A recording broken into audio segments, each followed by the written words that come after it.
Shri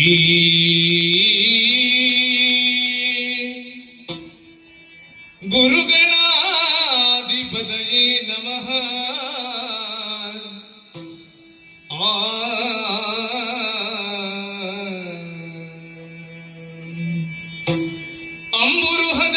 ಅಂಬುರುಹದಳನೇತ್ರೆ Shri ದುರ್ಗಾಂಬಿಕೆಯ ಬಲಗೊಂಡ ಭಕ್ತಿಯೊಳೋ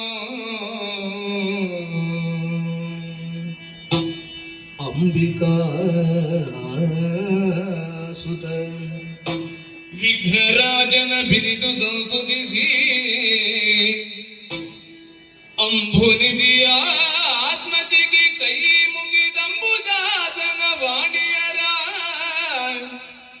ಪಾದಾಂಬುಜಗೆ ಪೊಡ ಮಡುದ ವರ್ಣಿಪೆನಿ ಕಥಾಮೃತವ.